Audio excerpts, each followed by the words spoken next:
नमस्कार बच्चों, मैं गीतांजलि शर्मा हिंदी अध्यापिका आज आपको व्याकरण का पाठ 4 वाक्य भेद पढ़ाने जा रही हूँ। अर्थ की दृष्टि से वाक्य भेद। सबसे पहले हमें ये जानना है कि वाक्य होता क्या है। वाक्य मनुष्य के भावों और विचारों को अभिव्यक्त करने का माध्यम वाक्य है। अर्थात जब भी हमें अपने मन की बात दूसरों तक पहुंचानी होती है तो हम वाक्यों का ही सहारा लेते हैं। यद्यपि वाक्य शब्दों के योग से बनता है और हर शब्द का अपना अलग अर्थ होता है। अब वाक्य की परिभाषा। वाक्य की परिभाषा ध्यान से सुनेंगे। ऐसा सार्थक शब्द समूह जो व्यवस्थित हो तथा पूरा आशय मीन्स तात्पर्य मतलब प्रकट कर सके वाक्य कहलाता है। वाक्य के गुण या विशेषताएं। वाक्य में निम्नलिखित विशेषताएं होनी आवश्यक हैं। नंबर 1, सार्थकता। सामान्यतया वाक्य रचना के लिए सार्थक शब्दों का प्रयोग किया जाता है, किंतु निरर्थक शब्द भी वाक्य में प्रयुक्त होकर अर्थ की अभिव्यक्ति करने लगते हैं। जैसे देखो तुम दोनों की चिक चिक मुझे पसंद नहीं है। नंबर 2, तो ये चिक चिक जो है बच्चों निरर्थक है, लेकिन यहाँ पर ये प्रयुक्त होकर पूरा वाक्य बन गया है। नंबर 2, योग्यता। यहाँ योग्यता का अर्थ है क्षमता, अर्थात वाक्य में प्रयुक्त प्रत्येक सार्थक शब्द में प्रसंग के अनुरूप अर्थ देने की क्षमता होनी चाहिए। जैसे राधा चाय खाती है। इस वाक्य में प्रयुक्त सभी शब्द सार्थक हैं, परंतु वाक्य के प्रसंगानुकूल खाती शब्द अर्थ ठीक नहीं है, क्योंकि चाय खाई नहीं बल्कि पी जाती है। इस वाक्य का शुद्ध रूप तथा अन्य उदाहरण निम्नलिखित हैं। नंबर 1, राधा चाय पीती है। बच्चों पहले था जो अशुद्ध वाक्य था वो तो हमारा चाय खाती। अब हमारा ये शुद्ध रूप है राधा चाय पीती है, क्योंकि चाय खाई नहीं बल्कि पी जाती है। दूसरा वाक्य संचिता बाजार जाती है। तीसरा आकांक्षा। इसका अर्थ है इच्छा। आकांक्षा का अर्थ क्या होता है? इच्छा। वाक्य में आकांक्षा या इच्छा नहीं होनी चाहिए, अर्थात वाक्य पूरा होना चाहिए जिससे अर्थ की अभिव्यक्ति पूर्ण हो सके। जैसे हिंदी पढ़ाते हैं, दूसरा किसान फसल रहा है, तो ये दोनों वाक्य अपूर्ण है। इन वाक्यों में पहले वाक्य में कर्ता तथा दूसरे वाक्य में क्रिया की आकांक्षा है, अर्थात इच्छा है। अतः इनका शुद्ध रूप निम्न प्रकार है। जैसे अध्यापक हिंदी पढ़ाते हैं, दूसरा किसान फसल काट रहा है। 4, निकटता या सन्निधि।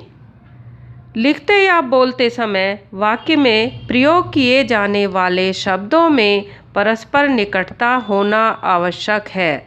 इसके साथ ही विराम चिन्हों का प्रयोग यथास्थान अवश्य किया जाना चाहिए, क्योंकि रुक रुक कर बोले गए शब्दों में अभीष्ट अर्थ की प्राप्ति नहीं होती। जैसे वह मजदूर जो कल नहीं आया था, बीमार पड़ गया।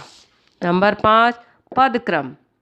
वाक्य में शब्दों को निश्चित क्रम में प्रयोग किया जाना ही पदक्रम कहलाता है। क्रम भंग होते ही अर्थ का अनर्थ हो जाता है। जैसे घास में मैदान पशु चर रहे हैं। नेक्स्ट, आसमान चमकने लगा सूरज में। तो बच्चों बताइए ये वाक्य शुद्ध है या अशुद्ध? अब मैं नीचे पढ़ती हूँ। शुद्ध वाक्य। उपर्युक्त वाक्यों में प्रयुक्त शब्दों में निश्चित क्रम का अभाव होने के कारण, क्योंकि उपर्युक्त वाक्यों में हमारा जो शब्दों का क्रम था वह सही नहीं है, वाक्य अशुद्ध है इनका। अब इनका शुद्ध रूप होगा। नंबर 1, मैदान में पशु घास चर रहे हैं, तो ये ऊपर वाले वाक्य का शुद्ध रूप है। दूसरे वाक्य का शुद्ध रूप, आसमान में सूरज चमकने लगा। नंबर 6, अन्वय। अन्वय का शाब्दिक अर्थ है मेल, अर्थात वाक्य में प्रयुक्त कर्ता, काल, वचन, लिंग, कारक आदि का क्रिया के साथ अनुकरणात्मक मेल होना चाहिए। इसके बिना वाक्य में निहित अर्थ प्रकट नहीं हो पाता। जैसे गीतिका की बहन किताब पढ़ता है।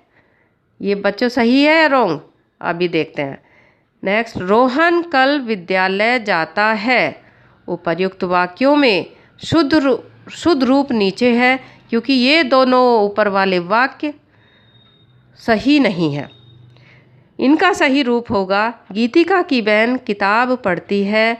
दूसरा, रोहन कल विद्यालय गया था। ये ऊपर वाले वाक्यों का शुद्ध रूप है। अब आता है बच्चों वाक्य के भेद। देखिए, वाक्य के भेद दो प्रकार से होते हैं। एक तो होता है अर्थ के आधार पर वाक्य भेद, दूसरा होता है रचना के आधार पर वाक्य भेद। आपके पाठ्यक्रम में अर्थ के आधार पर वाक्य भेद है, तो हम अब आगे अर्थ के आधार पर वाक्य के भेदों का ही वर्णन करेंगे। अर्थ के आधार पर वाक्य भेद है 8 भेद होते हैं। अर्थ के आधार वाक्य भेद, नंबर 1 विधानवाचक वाक्य, नंबर 2 निषेधवाचक वाक्य, नंबर 3 प्रश्नवाचक वाक्य, नंबर 4 आज्ञावाचक वाक्य, नंबर 5 इच्छावाचक वाक्य, नंबर 6 विस्मयादि वाचक वाक्य, नंबर 7 संदेहवाचक वाक्य, नंबर 8 संकेतवाचक वाक्य। बच्चों, जो अर्थ के आधार पर वाक्य भेद होते हैं, इनके केवल मैंने अभी आपको नाम पढ़ाए हैं, और इनकी डिटेल और इनके उदाहरण, इनकी परिभाषाएं मैं आपको नेक्स्ट वीडियो में समझाऊंगी। तब तक आप इसको अपनी उत्तर पुस्तिका में नोट करेंगे और वीडियो के माध्यम से ही इन वाक्य के भेदों को समझेंगे।